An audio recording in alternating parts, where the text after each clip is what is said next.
Welcome to my YouTube channel Sultan Raja studio. আজকে আপনাদেরকে খুব সুন্দর একটি ব্লগ ভিডিও দেখাবো। আমি এখন বর্তমানে আছি আমাদের যে মাঝিপাড়া বাসাবাড়ি, সেই বাসাবাড়ির ছাদের উপরে আছি। তো আজকের ভিডিওটি কিন্তু খুব ইন্টারেস্টিং হতে যাচ্ছে। আপনারা সবাই আমাদের ভিডিওটি খুব মনোযোগ সহকারে দেখবেন, ভিডিওটি টেনে দেখবেন না, কারণ ভিডিওটি যদি আপনারা টেনে দেখতে চান তাহলে ভিডিওটির সম্পূর্ণ বিস্তারিত আপনারা বুঝতে পারবেন না। সেজন্য সবাইকে অনুরোধ রইল, আপনারা সবাই আমার ভিডিওটি সম্পূর্ণ শুরু থেকে শেষ পর্যন্ত দেখবেন, তাহলে আশা করি ভিডিওটি সম্পূর্ণ আপনারা বুঝতে পারবেন। তো আজকে আপনাদেরকে দেখাবো যে ভিডিওটি আপনাদের সামনে নিয়ে এসেছি, যে ভিডিওটি আপনাদের কাছে দেখাবো সেই ভিডিওটি হচ্ছে স্যামসাংয়ের একটি স্মার্টফোন, খুবই সুন্দর স্যামসাংয়ের একটি স্মার্টফোন আজকে আপনাদেরকে আমি দেখাবো। তো তারা একটি কথা বলে নিই, যারা আমার চ্যানেলে সাবস্ক্রাইব করেননি তারা অবশ্যই চ্যানেল সাবস্ক্রাইব করে রাখবেন। এখন আপনাদেরকে দেখাচ্ছি 2010 সালে যে স্যামসাংয়ের স্মার্টফোনটি জনপ্রিয়তা ছিল। এই ফোনটি কোন দেশে জনপ্রিয়তা ছিল জানেন? আফগানিস্তান, পাকিস্তান, বাংলাদেশ, সৌদি আরব, শ্রীলঙ্কা, নেদারল্যান্ডস, এরকম আরও কিছু দেশে এই ফোনটি খুবই জনপ্রিয়তা ছিল।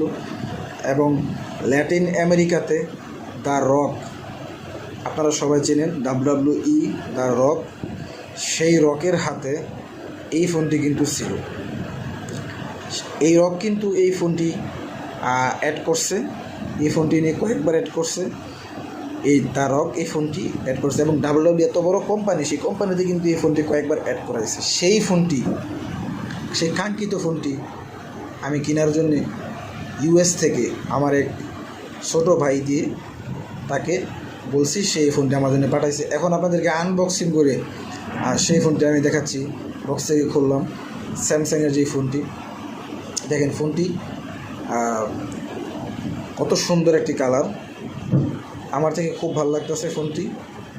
আমি এখন বক্সটি লাগাচ্ছি, আপনাদেরকে বলবো এই ফোনটির ক্যামেরাতেও কিন্তু বলার কোনো ভাষা নাই, এত সুন্দর ক্যামেরা এই ফোনটির, একদম ঝকঝকে চকচকে পানির মতো ছবি ওঠে, ফুটফুটে ছবি ওঠে। আর ভিডিওর কথা তো বলার কোনো দরকার নেই, কারণ ভিডিও খুব সুন্দর। আর স্যামসাংয়ে এই ফোনে একটি জিনিস সবচেয়ে সুবিধা পেয়েছি, যে ফোন দিয়ে ফেসবুক বা ইউটিউব খুব সুন্দর অসাধারণভাবে ইউজ করা যায়। এই ফোনের ক্যামেরা কিন্তু 8 মেগা ক্যামেরা, এবং সাথে যে একটি ফোকাস লাইট দেখছেন LED ফোকাস লাইটটি কিন্তু খুব রাত্রের বেলা এই ফোনের ছবি কিন্তু অনেক সুন্দর ওঠে। আপনারা অন্ধকারে যদি ছবি উঠান তাহলে কিন্তু খুব সুন্দর একটি ছবি এই ফোন দিয়ে ওঠে। তো সেটা আপনাদেরকে বললাম।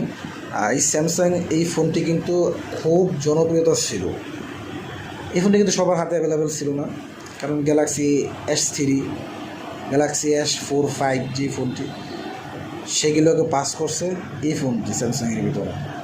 তো সেই জন্য এর প্রাইস খুব ভালো ছিল, তো সেই জন্য এই ফোনটি সবার হাতে ছিল না তেমন একটি। এটি যদি আপনারা বাংলাদেশি টাকা হিসাব করতে যান তাহলে এই ফোনটির প্রাইস পড়ছে 48,000 টাকা। তো এখন দেখেন এই ফোনটির প্রাইস কত হতে পারে আপনার 2024 সালে। তো আজকের ভিডিও আমাদের এই পর্যন্তই। সবাই আমার চ্যানেলটা কমেন্টে জানাবেন যে স্যামসাংয়ের ভিডিও কেমন লাগে, নোকিয়া ফোনের ভিডিও কেমন লাগে, বা আইফোনের ভিডিও কেমন লাগে, তাহলে সেই ভিডিও আমরা বেশি দেওয়ার চেষ্টা করি।